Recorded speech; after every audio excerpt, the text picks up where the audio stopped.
All right, home builders, it is day 36, Monday morning. Good morning to you all. And today's lesson is called A Vital Lesson in Work. The text comes from 2 Thessalonians chapter 3. And it's this verse we've probably all heard before in sermons and such, where it's talking about working. That if someone doesn't work, they shouldn't eat. And really teaching against being a busybody. So in this particular lesson, obviously, it centers around us modeling and teaching our children how to work, the goodness of work, and to not be busybodies. For our purposes, one thing that I thought about this is that, sometimes it's hard to do that or to think to do that. And the reason is because we can do things so much better than our children most of the time. If it's a household task, either inside the house or outside the house. It is quicker, more efficient, and easier for us to just do it, especially if our kids are resistant to do it. And in this day and age, especially when there's video games and there's things that kids are more naturally drawn to, screens and phones and tablets and all this stuff, a lot of times it is just easier for us to do it. And we'll get a better result most often. But you know what?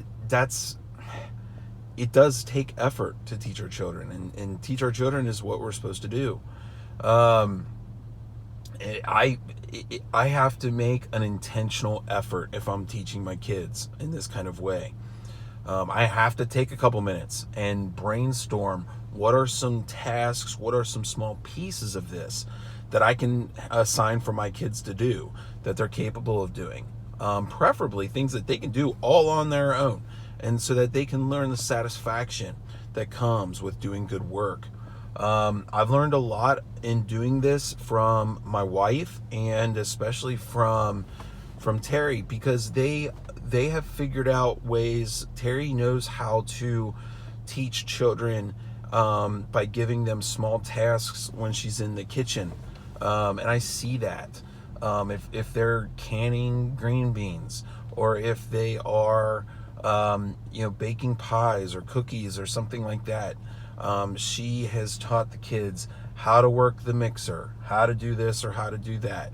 The kids have learned how to string and snap beans and things like that, because they're participating and they're learning that they have a part in all of this too.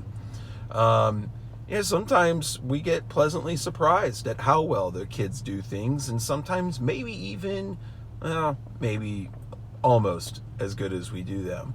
For instance, if cherry pies are being made at Terry's house, Nora's job, she will weave the top crust, and that's her job, and she does a really, really good job at it. And so, they take pride in it, and they learn the value that's intended from doing those things. So let's teach our kids to work. It does take some time, but it's worth it in the end.